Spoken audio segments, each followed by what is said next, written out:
இந்த ஆண்டின் அதிகபட்ச படங்களாக வர ஜூன் 16ஆம் தேதி, அதாவது வெள்ளிக்கிழமை 10 படங்கள் ரிலீஸ் ஆக இருக்கு. அந்த படங்கள்லாம் என்னென்ன அப்படின்னு பார்த்தா, மரகத நாணயம், உரு, அதாகப்பட்டது மகாஜனங்களே, பீச்சாங்கை, வெருளி, தங்க ரதம், காதல் காலம், எந்த நேரத்திலும், புலிமுருகன், கார்ஸ்ரீ ஆகிய 10 படங்கள் ரிலீஸ் ஆக இருக்கு. படங்கள் என்னென்ன அப்படின்னு பார்த்தா, முதல்ல மரகத நாணயம்.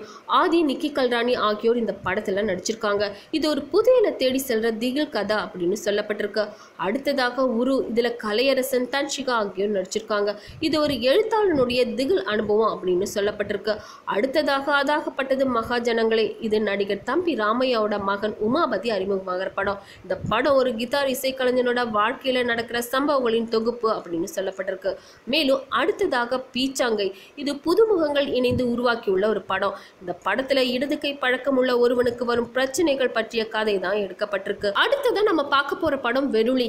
இதுவும் புதுமுகங்கள் இணைந்து உருவாக்கியுள்ள ஒரு படம் அப்படின்னு சொல்லப்பட்டிருக்கு. இந்த படத்தோட ஒரு பகுதி இலங்கையில படமாக்கப்பட்டுள்ளது அப்படிங்கிறது ரொம்பவே குறிப்பிடத்தக்கது.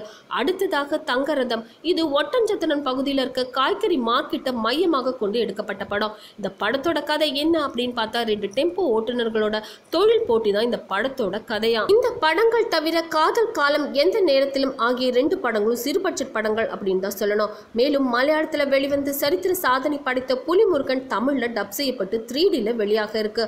இது தவிர கார்ஸ்ரீ அப்படிங்கிற ஆங்கில படமும் ரிலீஸ் ஆக இருக்கு. இந்த நியூஸ் பத்தின உங்களோட கமெண்ட்ஸை மறக்காம சொல்லுங்க. கூடவே இந்த லைக், ஷேர் இதெல்லாம் பண்ணிட்டு ஞாபகமா NET TV ஃபார் சேனலையும் சப்ஸ்கிரைப் பண்ணிடுங்க.